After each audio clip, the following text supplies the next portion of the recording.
Chapitre 27. Une chambre pour Élisée. Élisée visite souvent la ville de Sounem. Une femme qui vit là-bas l'invite chez elle. « S'il te plaît, viens manger chez nous quand tu passes près de notre maison. Je sais que tu travailles pour Dieu, on veut t'aider. » Élisée est un prophète qui annonce la parole de Dieu. La femme de Sounem et son mari veulent l'aider. Ils l'invitent à dîner. Cela fait plaisir à Élisée de partager un bon repas avec eux, car il sait qu'ils aiment Dieu comme lui. La femme prépare quelque chose de merveilleux pour Élisée. Elle demande à son mari de fabriquer quelque chose pour lui. « Viens, j'ai quelque chose à te montrer. » La femme fait entrer Élisée dans une jolie petite chambre. Il y a un lit, une table et un miroir. Une petite lampe aussi. La femme dit « On a préparé cette chambre juste pour toi. Quand tu viens à Sounem, tu peux te reposer ici. »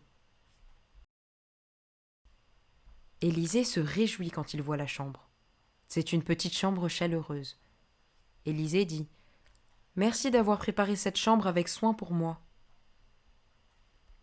La femme répond « On est fiers que tu travailles pour Dieu, et on est heureux de pouvoir t'aider. » Chapitre 28. Naaman rencontre Dieu. Naaman est le chef de l'armée du roi de Syrie. C'est un brave soldat, mais il a attrapé la lèpre, une terrible maladie de peau. Une de ses servantes israélites lui dit « Va voir le prophète Élisée en Israël, il pourra te guérir. » Alors Naaman va voir Élisée avec beaucoup de cadeaux. Il apporte aussi une lettre de son roi pour le roi d'Israël. Il arrive devant chez Élisée sur son char. Élisée lui envoie son messager en disant « Lave-toi 7 fois dans le Jourdain, alors tu seras guéri. » Au début, Naaman est furieux du comportement d'Élisée envers lui, le meilleur général de Syrie. « Élisée ne vient même pas me saluer ou prier pour moi ?» Naaman est en colère et veut retourner chez lui.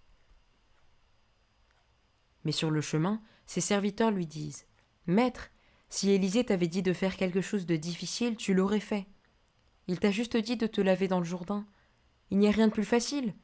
Écoute Élisée juste une fois. » Naaman entre dans la rivière comme Élisée lui a dit. Il se lave 1, 2, 3, jusqu'à 7 fois.